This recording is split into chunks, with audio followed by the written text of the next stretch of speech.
बिस्मिल्लाहिर्रहमानिर्रहीम। अस्सलाम वालेकुम स्टूडेंट्स, उम्मीद है कि बेटा आप सब खैरियत से होंगे। आज का हमारा टॉपिक है जो आज हमने डिस्कस करना है वो हमारा टॉपिक है रिस्पायरेशन। तो सबसे पहले हम देखते हैं what is mean by term respiration. Respiration का मतलब क्या होता है, रिस्पायरेशन कौन सा ऐसा प्रोसेस है। तो रिस्पायरेशन जो है, रिस्पायरेशन हम कहते हैं कि ये एक एनर्जी रिलीजिंग प्रोसेस है। यानी लिविंग ऑर्गेनिज़म में सेल्स के अंदर जो एनर्जी रिक्वायर्ड होती है, एनर्जी रिलीजिंग जो चाहिए होती है, तो जो एनर्जी रिलीजिंग प्रोसेस है उसको हम कहते हैं रिस्पायरेशन। अगर हम इसको अपने इजी के लिए समझने के लिए कहें कि रिस्पायरेशन क्या होती है, अगर हम इसके कहें इसकी दो टाइप्स होती हैं। कौन सी टाइप? ऐसी रिस्पायरेशन जो ऑर्गेनिज़म्स के सेल लेवल पे हो। सेल जो हमारा सबका बेसिक यूनिट है, सेल लेवल पे जो रिस्पायरेशन होती है हम उसको कहते हैं सेलुलर रिस्पायरेशन। और अगर हम इस रिस्पायरेशन की बात करें जो हो ऑर्गेनिज़म्स लेवल पे, ऑर्गेनिज़म्स लेवल पे जब रिस्पायरेशन हो गया उसमें क्या होता है, उसको हम कहते हैं ब्रीथिंग। ब्रीथिंग क्या प्रोसेस है, आपको पता है कि हम लोग ऑक्सीजन को इनहेल करते हैं और कार्बन डाइऑक्साइड को एक्सेल करते हैं। तो ठीक है, इस प्रोसेस को हम क्या कहते हैं, ब्रीथिंग। और जो सेल लेवल पे रिस्पायरेशन होगी उसको हम कहेंगे सेलुलर रिस्पायरेशन। अब अगर हम इसको डिटेल में डिस्कस करें कि होता क्या है, तो हम चलते हैं अपने मेन टॉपिक की तरफ जो कि हमारा है रिस्पायरेशन। इसमें अगर हम देखें कि जिस तरह एक फ्यूल बर्न होता है, ठीक है, बर्निंग ऑफ फ्यूल के प्रोसेस में क्या होता है कि वो ऑक्सीजन, एयर से ऑक्सीजन यूटिलाइज़ करते हैं, हवा से ऑक्सीजन को इस्तेमाल करते हैं और क्या करते हैं, एनर्जी को प्रोड्यूस करते हैं in the form of light and heat. ठीक है, तो इसके प्रोसेस में होता क्या है, बर्निंग प्रोसेस में क्या होता है, ऑक्सीजन जो एयर से यूटिलाइज़ करते हैं, इंक्लूड होती है, वो क्या करती है, वो कार्बन और हाइड्रोजन बॉन्ड्स को जो फ्यूल में होते हैं उसको ब्रेक डाउन करती है। ठीक है, इन हाइड्रोजन एंड कार्बन के ब्रेक डाउन होने से, बॉन्ड के ब्रेक डाउन होने से क्या होती है, एनर्जी रिलीज़ होती है। इसी तरह से अगर हम सेल लेवल की बात करें, ऑर्गेनिज़म्स में सेल्स की बात करें, तो ये मैंने आप लोगों को पहले भी बताया है, हम लोग पहले भी इसके बारे में पढ़ चुके हैं कि ऑर्गेनिज़म्स क्या करते हैं, उनके सेल में जब फूड ग्लूकोज जाती है तो वो क्या करती हैं, ऑक्सीजन को यूज़ करते हुए, कौन सी ऑक्सीजन, जो हमने ब्रीथिंग के दौरान ड्यूरिंग ब्रीथिंग हमने इनहेल की थी, उस ऑक्सीजन को यूज़ करते हुए सेल के अंदर क्या करते हैं, फूड को ब्रेक डाउन करते हैं। आपको पता है हम लोग जो फूड खाते हैं, जो फूड लेते हैं, वो क्या होती है, ऑर्गेनिक इन नेचर होती है। और जो ऑर्गेनिक मालिक्यूल्स होते हैं उनके अंदर कार्बन एंड हाइड्रोजन बॉन्ड्स होते हैं। तो क्या करते हैं, सेल उस फूड को, ग्लूकोज को ब्रेक डाउन करती हैं ऑक्सीजन को यूटिलाइज़ करते हुए। जब इसकी ब्रेक डाउन होती है कार्बन एंड हाइड्रोजन बॉन्ड की, तो क्या होता है, एनर्जी रिलीज़ होती है। ठीक है, और एनर्जी जो रिलीज़ होती है और सेल में वो किस फॉर्म में होती है, in the form of ATP. ये भी हम डिस्कस कर चुके हैं। एटीपी जो है सेल्स एनर्जी करेंसी है जो कि सेल यूज़ करता है। ठीक है, तो इस जब बॉन्ड्स की ब्रेक डाउन होती है कार्बन एंड हाइड्रोजन बॉन्ड की, तो क्या होता है, इसके नतीजे में carbon dioxide and water release होता है और इसके साथ जो है एनर्जी प्रोड्यूस होती है। और इस सारे प्रोसेस को, फूड को ब्रेक डाउन करते हुए, ऑक्सीजन को यूटिलाइज़ करते हुए, ग्लूकोज को ब्रेक डाउन करना, और ये सारे सेल लेवल पर, तो हम इसको कहते हैं सेलुलर रिस्पायरेशन। ठीक है, तो सेलुलर रिस्पायरेशन में क्या होती है, फूड ऑक्सीडाइज होती है टू कार्बन डाइऑक्साइड, जबकि ऑक्सीजन जो है रिड्यूस हो जाती है इनटू वाटर। तो हमने देखा कि रिस्पायरेशन ऑर्गेनिज़म्स लेवल पे किस तरह होती है, जिसको हम ब्रीथिंग कहते हैं, और सेल लेवल पे जब ये होगी, जो फूड को ब्रेक डाउन करेगी, कार्बन एंड हाइड्रोजन को ब्रेक डाउन करेगी और एनर्जी प्रोड्यूस करेगी, हम इसको कहेंगे सेलुलर रिस्पायरेशन। अगर हम इसके टाइप्स की बात करें तो आगे इसकी दो टाइप्स हैं, aerobic and anaerobic respiration. Terms aerobic and anaerobic किस लिए यूज़ होते हैं, हम देखते हैं। हम जैसा भी हमने पढ़ा कि सेल जो है, सेल एनर्जी कहाँ से लेते हैं, सेलुलर रिस्पायरेशन से। ठीक है, सेलुलर रिस्पायरेशन से किस तरह से ग्लूकोज को ब्रेक डाउन करते हुए जो एनर्जी रिलीज़ होगी वो सेल अपनी एक्टिविटीज़ के लिए यूज़ करता है। अब अगर सेल जो है ऑक्सीजन की मौजूदगी में, in the presence of oxygen, अगर सेल ऑक्सीजन की मौजूदगी में रिस्पायर करेगा, रिस्पायरेशन के प्रोसेस को कैरी आउट करेगा, तो हम इसको कहेंगे एरोबिक रिस्पायरेशन। ठीक है, ऐसी रिस्पायरेशन जिसमें ऑक्सीजन यूटिलाइज हो, ऑक्सीजन यूज़ हो, हम उसको कहते हैं एरोबिक रिस्पायरेशन। जबकि ऐसी रिस्पायरेशन जिसमें ऑक्सीजन मौजूद ना हो, in the absence of oxygen, जो ऑक्सीजन की गैर मौजूदगी में रिस्पायरेशन होती है, हम उसको कहते हैं एनारोबिक रिस्पायरेशन। अब इन दोनों टाइप्स को, कि जिसमें ऑक्सीजन यूज़ होती है और जिसमें ऑक्सीजन यूज़ नहीं होती, तो इनके क्या प्रोडक्ट्स बनते हैं ग्लूकोज की ब्रेक डाउन होने के बाद, इसको हम डिटेल से देखते हैं। फ़र्स्ट हमारी टाइप है एरोबिक रिस्पायरेशन। एरोबिक रेस्पिरेशन की बात करें तो जिस तरह हमने कहा सेल के अंदर ग्लूकोज है, फूड है, उसको ब्रेक डाउन करने के लिए हमें क्या चाहिए, ऑक्सीजन चाहिए। ठीक है, in the presence of oxygen complete oxidation of glucose occurs with maximum release of energy. ठीक है, उस ग्लूकोज की ब्रेक डाउन होगी और एनर्जी रिलीज़ होगी। अगर हम इसको समझने के लिए फेजेस में हम इसको डिवाइड करते हैं, फर्स्ट स्टेप में क्या होता है, सबसे पहले ग्लूकोज की सेल के अंदर ब्रेक डाउन किस तरह होती है। फर्स्ट स्टेप में क्या होता है, in the first phase of aerobic respiration जो ग्लूकोज का मालिक्यूल है, ग्लूकोज का हम जानते हैं कि इसके अंदर कितने कार्बन होते हैं, 6 कार्बन होते हैं। ठीक है, ग्लूकोज मालिक्यूल जो कि 6 कार्बन है वो टूटेगा, ब्रेक डाउन होगा किसमें, 2 molecules of pyruvic acid. Pyruvic acid क्या है, पायरोविक एसिड के एक मालिक्यूल में 3 कार्बन होते हैं। ठीक है, जब ग्लूकोज का 6 कार्बन का मालिक्यूल ब्रेक डाउन होगा तो उससे आगे 2 मालिक्यूल्स ऑफ पायरोविक एसिड बनेंगे। ये हो गया फर्स्ट स्टेप। ठीक है, ग्लूकोज की ब्रेक डाउन हो गई। नेक्स्ट स्टेप में क्या होगा, in the second phase glucose क्या होगा जो कि पायरोविक एसिड बना, आगे वो कम्प्लीटली ऑक्सीडाइज होगा और जितने भी कार्बन हाइड्रोजन बॉन्ड्स हैं उनको ब्रेक डाउन करेगा। ठीक है, आगे पायरोविक एसिड जो है कम्प्लीटली ऑक्सीडाइज हो गया, जो ग्लूकोज से 2 मालिक्यूल्स ऑफ पायरोविक एसिड बने थे वो कम्प्लीटली ऑक्सीडाइज हो गए। आगे उससे क्या हुआ, कार्बन डाइऑक्साइड एंड वाटर बना और उससे एनर्जी रिलीज़ हुई। ठीक है, ये हमारा ग्लूकोज की ब्रेकडाउन कंप्लीट हो गई, जो सेल को एनर्जी चाहिए थी वो एनर्जी मिल गई और कार्बन डाइऑक्साइड और वाटर भी प्रोड्यूस हो गया। अगर हम इस इक्वेशन में देखें, ये ग्लूकोज का मालिक्यूल है C6H12O6, इसने क्या किया, 6 ऑक्सीजन मालिक्यूल्स को यूज़ करते हुए ग्लूकोज की ब्रेकडाउन की जिससे पायरोविक एसिड बने, आगे वो कम्प्लीटली किस में ऑक्सीडाइज हो गया, carbon dioxide, water and energy. ये हमारे पास एक ओवरऑल कंप्लीट रिएक्शन है कि ग्लूकोज एंड ऑक्सीजन से आगे carbon dioxide, water and energy release हुई जो कि सेल ने अपनी एक्टिविटीज़ के लिए यूज़ की।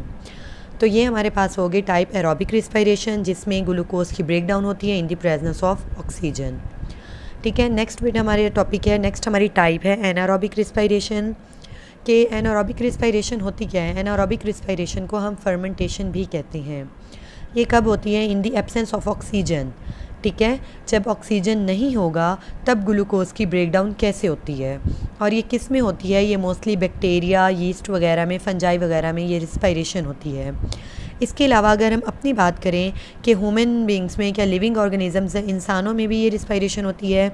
यस, ये रेस्पिरेशन जो है कब होती है हमारे अंदर, जब स्केलेटन मसल्स जो हैं हमारे, अगर हम नॉर्मल कंडीशन में हमारे मसल्स इतना ज़्यादा वर्क नहीं कर रहे होते, उनको ऑक्सीजन की सप्लाई नॉर्मल होती है।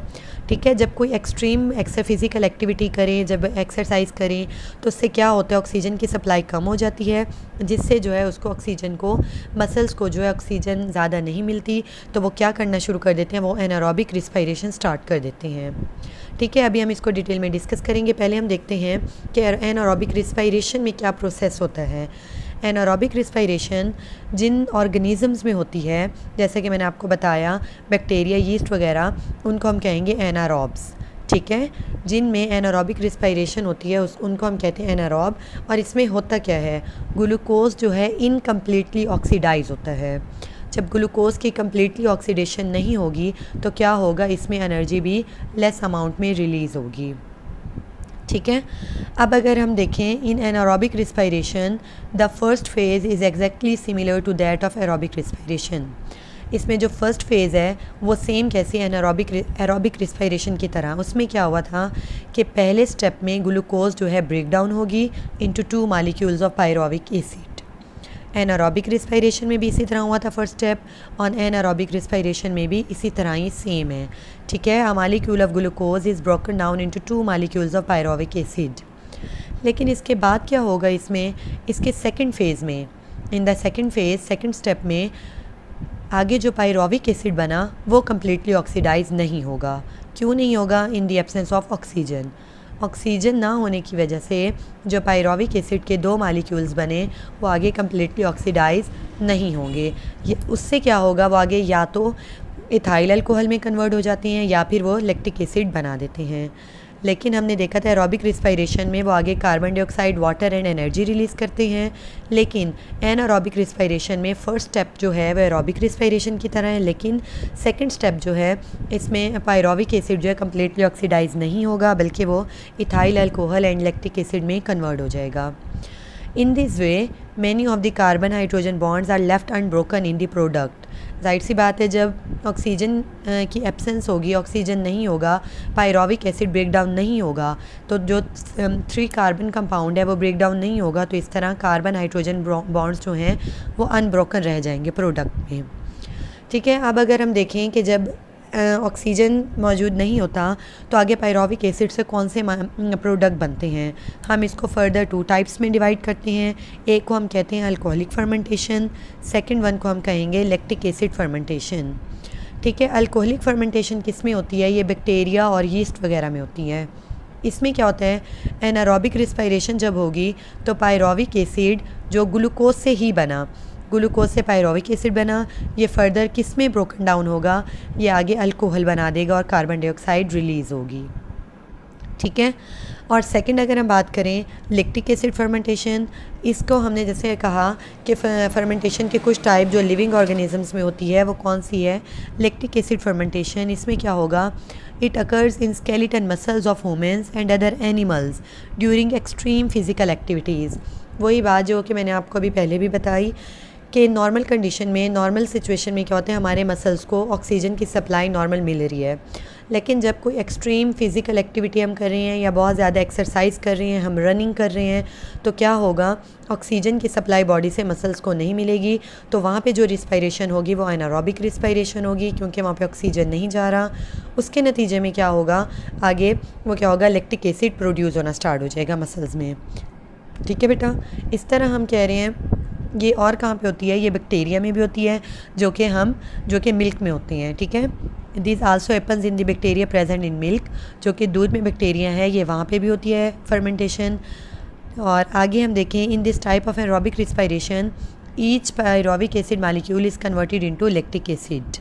ठीक है, पायरोविक एसिड जो है ग्लूकोज से जो बना वो आगे किस में कन्वर्ट हो गया, लैक्टिक एसिड।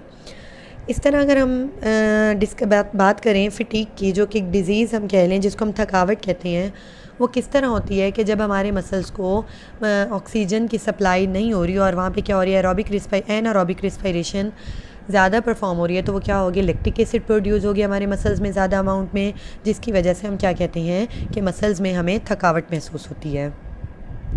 नेक्स्ट हमारा टॉपिक है, ये आज हमारा टॉपिक हमने पढ़ा है एरोबिक एंड एनारोबिक रिस्पायरेशन, जिसमें हमने इनकी टाइप्स देखी कि एरोबिक ऑक्सीजन की मौजूदगी में होता है, इसमें कौन से 2 स्टेप्स इन्वॉल्व हैं, ग्लूकोज ब्रेक डाउन होती है और पायरोविक एसिड बनता है। इसी तरह से सेकंड एनारोबिक रिस्पायरेशन में फर्स्ट स्टेप में ग्लूकोज ब्रोकन डाउन होती है, लेकिन सेकंड स्टेप में जो है पायरोविक एसिड जो है कम्प्लीटली ऑक्सीडाइज नहीं होता, आगे उससे 2 प्रोडक्ट बनती हैं, किसी में इथाइल अल्कोहल और कहीं पे लैक्टिक एसिड बनता है। नेक्स्ट हमारा टॉपिक है इंपॉर्टेंस ऑफ फर्मेंटेशन, जो अभी हमने एनारोबिक रिस्पायरेशन पढ़ी, जिसको हम सेकंड नेम फर्मेंटेशन भी कहते हैं। तो हम देखते हैं कि इंपॉर्टेंस ऑफ फर्मेंटेशन क्या है। फर्मेंटेशन का प्रोसेस हम किस लिए यूज़ करते हैं, ऑक्सीजन की मौजूदगी में ना होते हुए हम इसको कहाँ इस्तेमाल करते हैं। हम इनको बेकिंग, ब्रीविंग इंडस्ट्रीज़ में अपने बहुत सारे प्रोडक्ट्स बनाने के लिए भी इस्तेमाल करते हैं। अगर हम बात करें कि अर्ली हिस्ट्री में जब ज़मीन पे ज़िंदगी शुरू हुई तो क्या हुआ, तब उस वक्त जो है ऑक्सीजन की फ्री सप्लाई नहीं थी। ठीक है, ऑक्सीजन जो है अवेलेबल नहीं होती थी, तो उस टाइम क्या होता था, उस कंडीशन में एनारोबिक कंडीशंस में क्या करते थे, हर ऑर्गेनिज़म किस तरह सांस लेता था, वो एनारोबिकली जो है एनर्जी प्रोड्यूस करता था अपनी लाइफ की एक्टिविटीज़ को कैरी आउट करने के लिए। ठीक है, in these anaerobic conditions early organisms respire anaerobically and got energy for their life activities. तो ये क्या हुआ, कुछ ऑर्गेनिजम्स उस वक्त जो हैं ये एनारोबिकली अपनी एनर्जी गेन करते थे। Even today when free oxygen is available, लेकिन जब आज ऑक्सीजन की हमारे पास सप्लाई काफ़ी ज़्यादा है, हमारे पास हर तरफ इर्द गिर्द हमारे एयर है और वहाँ पे ऑक्सीजन हमारे पास मौजूद है, तब भी कुछ ऑर्गेनिज़म जैसे बैक्टीरिया एंड फंजाई जो हैं वो एनर्जी को हासिल करने के लिए एनारोबिक रिस्पायरेशन को कैरी आउट करते हैं। ठीक है, तो आज ऑक्सीजन होने के बावजूद कुछ बैक्टीरिया एंड फंजाई जो हैं किस तरह रिस्पायर करते हैं, वो एनारोबिकली ही रिस्पायर करते हैं और इसलिए हम इनको कहते हैं एनारोब्स। ऐसे ऑर्गेनिजम्स जो एनारोबिकली रिस्पायरेशन के प्रोसेस को कैरी आउट करते हैं आज भी, हम उनको कहते हैं एनारोब्स। ह्यूमंस क्या करते हैं, human can also provide energy to their skeleton muscles through anaerobic respiration. जिस तरह मैंने आपको अभी बताया कि हम लोग भी हैं, जब मसल्स को ऑक्सीजन की सप्लाई नहीं हो रही होती तो वो क्या करते हैं, एनारोबिकली अपने मसल्स को सप्लाई ऑक्सीजन फराहम करते हैं, उसको एक्टिविटी को जारी करते हैं।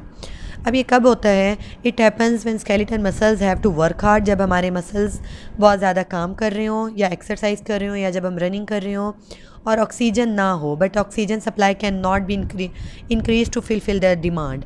ठीक है, जब हम कोई एक्सरसाइज कर रहे हैं, हम रनिंग कर रहे हैं, हमारे मसल्स को ज़्यादा तादाद में, ज़्यादा अमाउंट में जो है ऑक्सीजन चाहिए, लेकिन जब वो इस डिमांड को फुलफ़िल नहीं कर पाते तो हमारे स्केलेटन मसल्स जो हैं वो भी एनारोबिकली रिस्पायर करते हैं, जिसके नतीजे में लैक्टिक एसिड प्रोड्यूस होती है। नेक्स्ट हमारे पास है, साइंटिस्ट जो हैं इस फर्मेंटेशन एबिलिटीज़ जो कि फंजाई एंड बैक्टीरिया में पाई जाती हैं, इसको इंसान के फ़ायदे के लिए भी इस्तेमाल कर रहे हैं। बेनिफिट ऑफ मैनकाइंड, इंसान के फ़ायदे के लिए किस तरह इस्तेमाल कर रहे हैं। For example, fermenting powers of bacteria are used for making cheese and yoghurt. दही और चीज़ को बनाने के लिए बैक्टीरिया को यूज़ किया जाता है, जो कि क्या करता है, एनारोबिक रिस्पायर करता है, फर्मेंटेशन का प्रोसेस कैरी आउट करता है और जिससे चीज़ एंड योगर्ट बनती है। नेक्स्ट हम देखें इसी तरह से यीस्ट को हम किस में यूज़ करते हैं। यीस्ट को हम ब्रेविंग एंड बेकिंग इंडस्ट्रीज़ में यूज़ करते हैं, ब्रेड वगैरह बनाने के लिए। इसी तरह से एक हमारा प्रोडक्ट है सोया सॉस, इसको किससे ये बनाया जाता है, हम इसको एक फंगस एस्परजीलियस से बनाते हैं। तो ये सारे माइक्रो ऑर्गेनिज़म्स, सारे लिविंग ऑर्गेनिज़म्स हैं, बैक्टीरिया, यीस्ट, फंजाई वगैरह, इनको यूज़ करते हुए जो कि एनारोब्स हैं, एनारोबिकली रिस्पिरेशन के प्रोसेस को कैरी आउट करते हैं। हम क्या कर रहे हैं, इनको इस्तेमाल करते हुए बहुत सारी चीज़ें बना रहे हैं। तो स्टूडेंट्स, ये आज का हमारा टॉपिक यहाँ कंप्लीट होता है। आपने इस टॉपिक को कंप्लीट याद करने हैं, इनके टाइप्स को, इसके इम्पोर्टेंस को, कि ये हम इनको किस तरह यूज़ करते हैं। Thank you.